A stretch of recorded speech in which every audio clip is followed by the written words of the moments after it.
Kamusta po muli mga kababayan? Nagbabalik po muli ang inyong katambay, si Katambay Manong po para po magkomento po sa inyo. Samahan niyo po ang inyong lingkod. Magandang umaga po muna, tanghali, hapon, gabi. Madaling araw po sa ating lahat. Saan man sulok na ating bansa o mundo tayo naroon, ay naway maingatan po tayong lahat mga katambay. Ito po mga kababayan, talagang hindi po papayag ang mga congressman mga katambay na hindi po matuloy ang impeachment mga katambay. Nagsalita na po sila mga kababayan na talagang ito pong mga tumatayong prosecution o sinasabing prosecution panel ay sa kaugnay po ng impeachment ng Vice President ay ito po. Nagpahayag po sila ng kanilang side kung dapat o hindi na ituloy ang impeachment. Pero sa kanila, tuloy na tuloy po ang impeachment mga tabay. Tuloy na tuloy ang impeachment sa pangunguna po nang may issue po ng vote buying na si Representative Luis Tro mga tambay. Ito po, nagsalita po sila. Pakinggan po natin mga kababayan. Good afternoon. Maraming salamat po for waiting.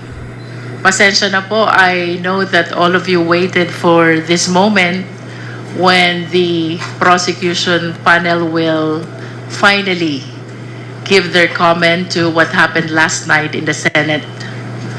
Well, first of all, we welcome the impeachment court's service of summons to the Vice President. Apparently, the jurisdiction over the person of the respondent has been acquired already. She has a period of 10 days to answer. That is non-extendable. And we hope that all issues which are being raised in the impeachment court will be tackled as well in the answer of the Vice President.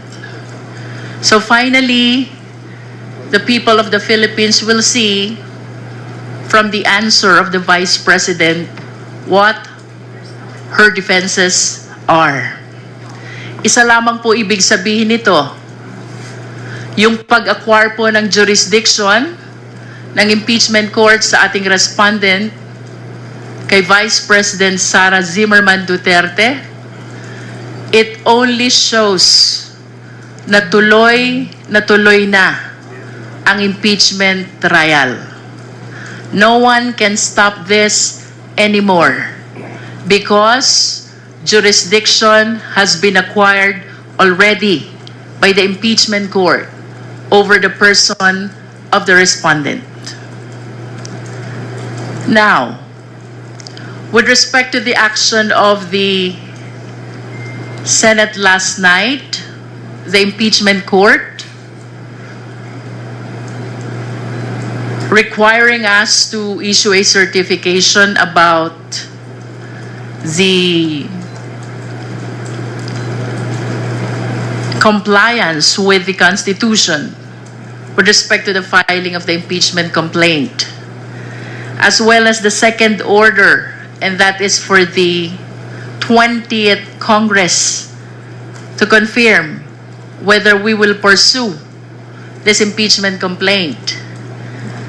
Medyo ang prosecution panel po ay nalalabuan dito sa naging order ng impeachment court kagabi.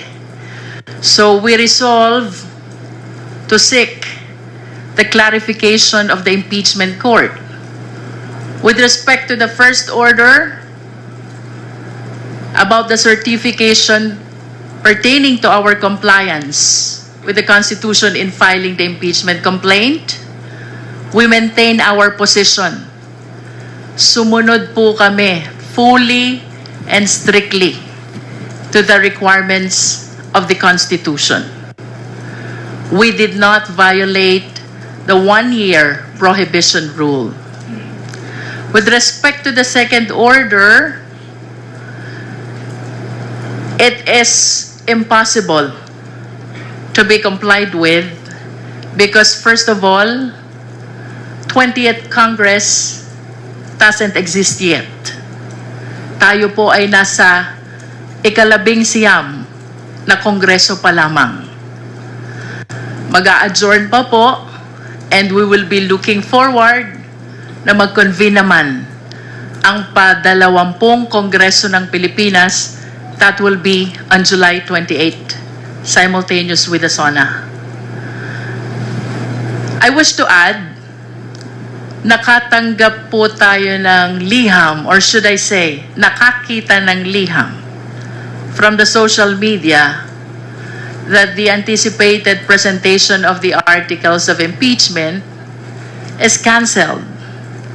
Ang sabi po ng ating presiding officer ng impeachment court, the referral of the verified complaint to the impeachment court mooted already the presentation and the reading of the articles.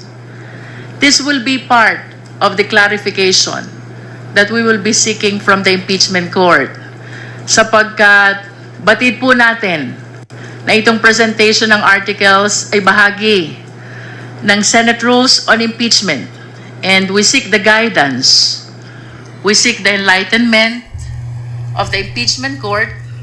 So, Yan po mga tambay, hindi po papayag ang mga congressman na hindi po matuloy ang impeachment.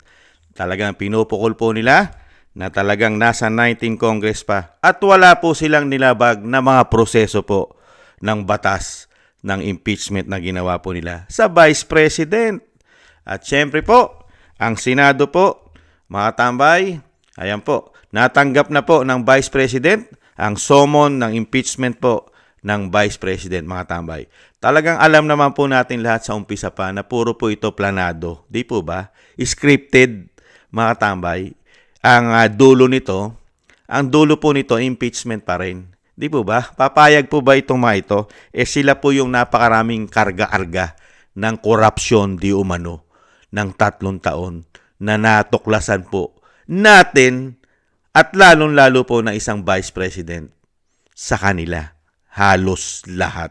Ito po ang summon, mga tambay. Pakinggan po natin ang balita.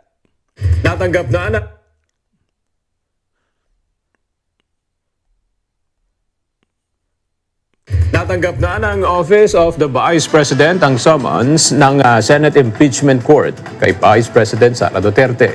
Ayon sa OBP, nakuha nila ito bandang alas 11 ng umaga. Pasado alas 10 nang dumating na sa tanggapan ng pangalawang Pangulo si Senate Sergeant at Arms Retired Lieutenant General Roberto Angcan at mga tauhan nito para isilbi ang summon. Yan, natanggap na po. Pinadala na po ng Senado ang summon ng impeachment po ng Vice President, mga tambay. Nakita nyo po, talaga pong yan po kasi talaga hindi po lulubay ito po, mga tambay. Hindi po lulubay yan, lalo po itong sinasabing 19 Congress. Di po ba? At sino po ba si Congressman Luistro, mga tambay? Napakarami pong kaso nito na isinampa, problema. Petisyon. Lalong-lalo po nung nakaraang kampanya, nakaraang halalan, di po ba? Vote buying. Kaya lang, wala pa pong tugon dito ang ombudsman, mga tambay. Alam no, dito po tayo magtataka sa ombudsman. Napakarami po isinasampang reklamo po sa kanila. Lalong-lalo po dito po sa institusyon ng Kamara. Di po ba? Lalong-lalo yung 2025 national budget. Napakarami po sinampa dyan. Di ba? Questionable po yan. Tapos ito pong si Luistro, sinampahan po rin yan ng reklamo sa ombudsman. Pero wala pa rin pong tugon ang ombudsman, mga tambay. Ito po yung mga nakarang nakuhanan po ng video nung panahon po ng halalan. Grabe po magpamigay ng pera ito, mga tambay. Kaya nga po kinasuhan ito ng vote buying sa ombudsman. Panoorin po muna natin ito. Ibalik tanaw lang po natin.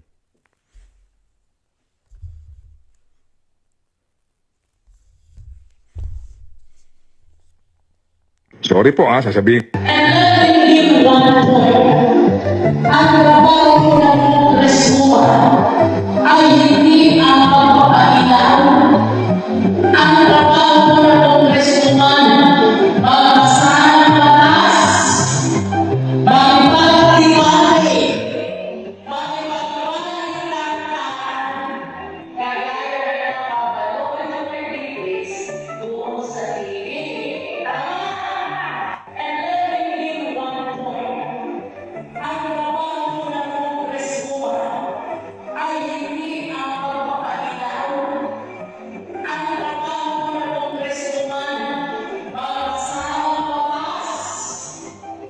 Grabe, no? Pero wala pa po tugon ng ombudsman dyan, mga tambay, sa mga ganyang issue, mga kabayan. Ay, nako. Ang ating Korte Suprema, ang ating ombudsman, ay mas mabagal pa sa pagong, mga tambay. Ilang buwan na po, lalong-lalo po isinampa po sa Korte Suprema. Mga tambay, kinwestiyon ang 2025 national budget. Ganon din po ang PhilHealth.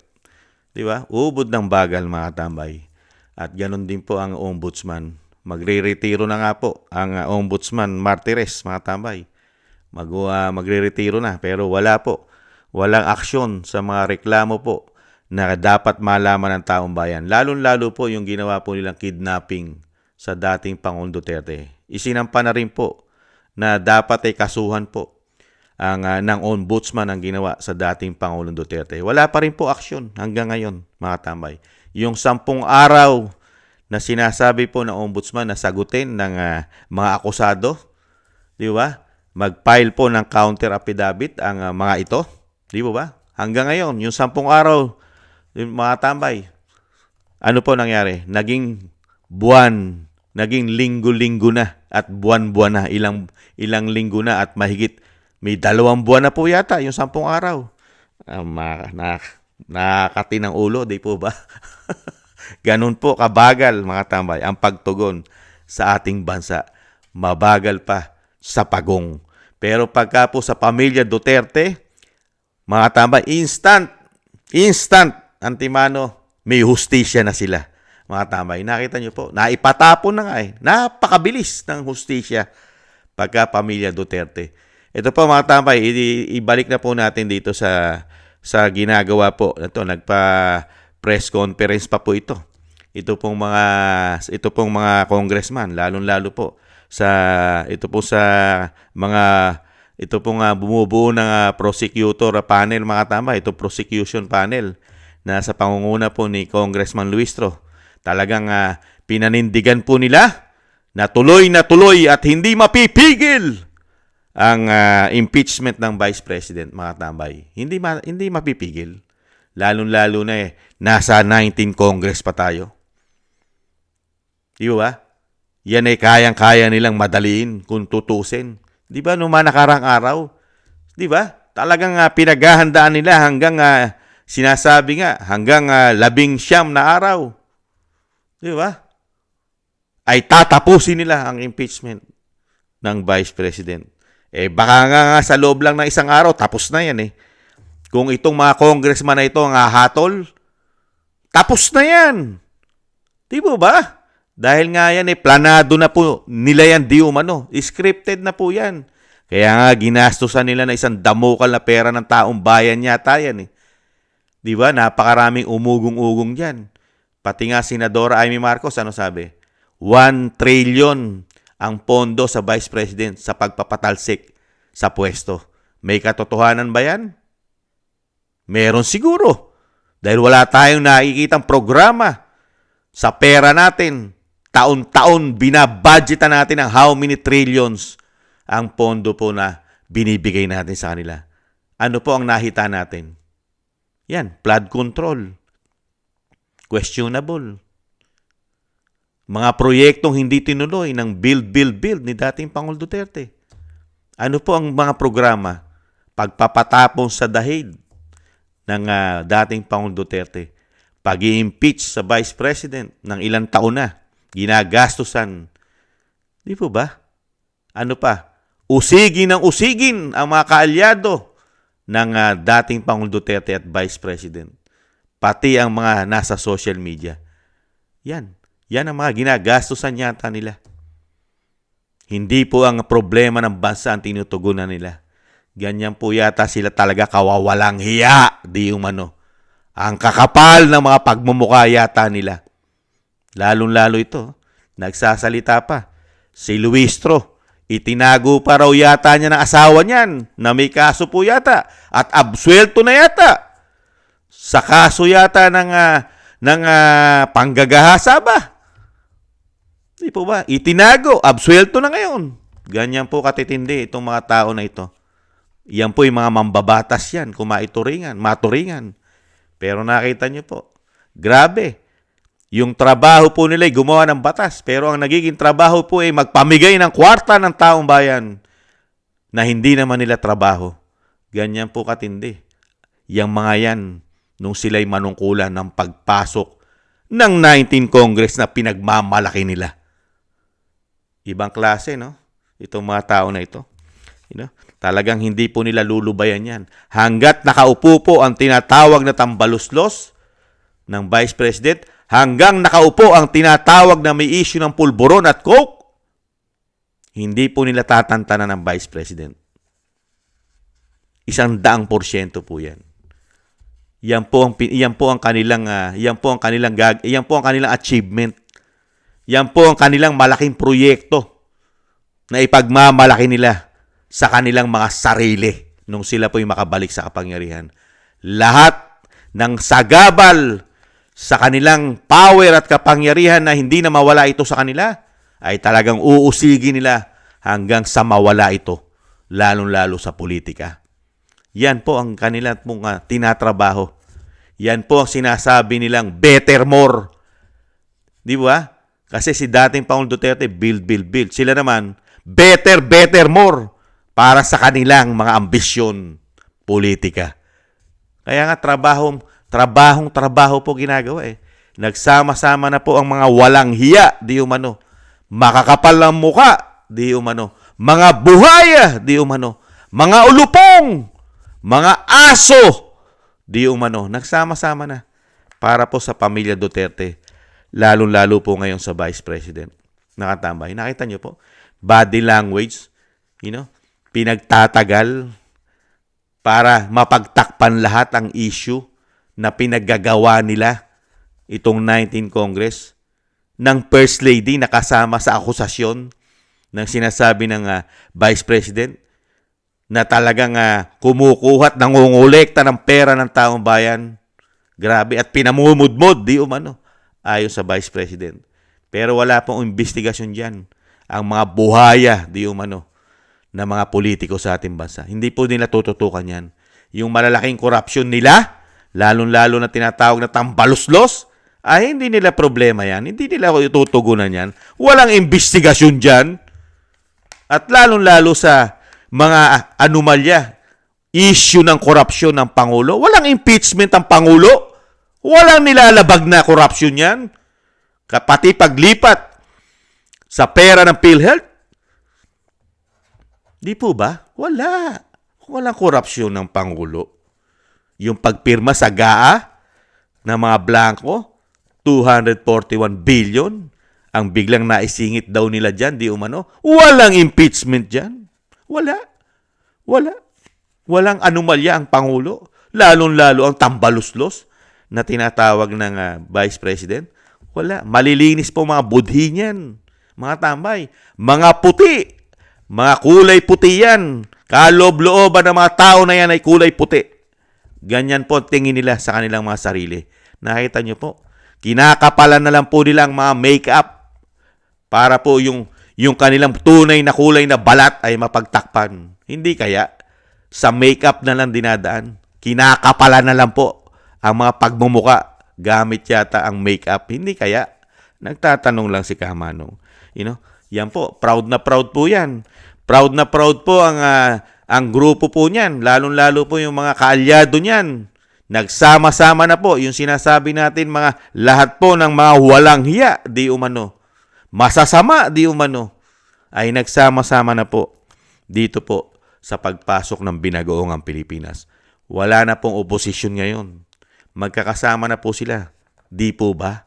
Di umano ang dilaw, liberal, pink, pula, makakaliwa, mga oligarko. Di po ba? Pati yata mga drug lord, smuggler. Di po ba? Pati yata mga men in uniform, hindi naman lahat, pati mga general. Nagsama-sama na yata. Media sa pagpapabagsak, di umano, lalong-lalo sa Vice President, mga kabayan. Yan po mga kabayan, ano po masasabi nyo? Dito, na pinaliligoy-ligoy lang po talaga nila, mga kabayan. Di po ba? Dinidelay-delay kunwari. Pero sa bandang huli, ay talagang gustong-gusto naman talaga nila matanggal ma-impeach ang Vice President na hindi na talaga, makabalik sa kahit anumang uri na posisyon sa ating gobyerno. Yan naman po talaga layunin nila. Naipatapon na nga nila ang tatay. Madali na po para sa kanila yan. Na talagang gawa nila o puwersahan talaga nila dahil nga magkakasama sila Magkakasabwat di umano, magkakaalyado di umano gamit ang pera ni Juan de la Cruz kaya. Di po ba? Kung yung tatay nga ginamitan ng puwersa ng sandatahang lakas, kapulisan para ito'y maipatapon.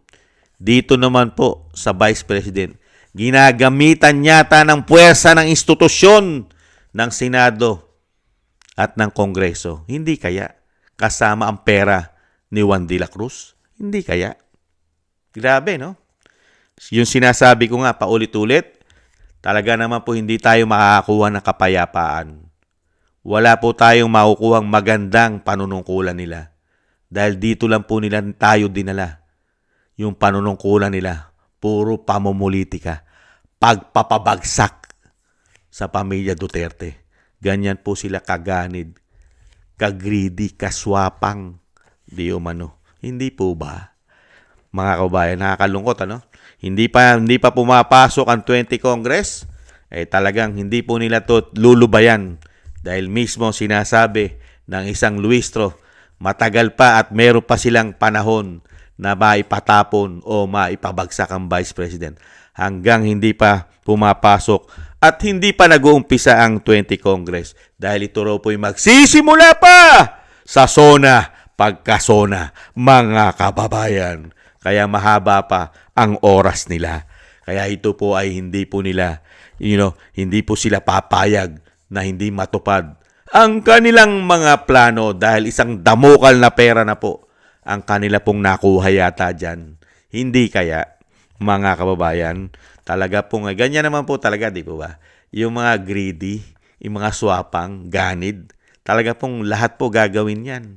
Hindi po papayag yan. Di po ba? Hindi papayag yung mga taong ganyan na hindi nila mapagtagumpayan yung pinaplano nila.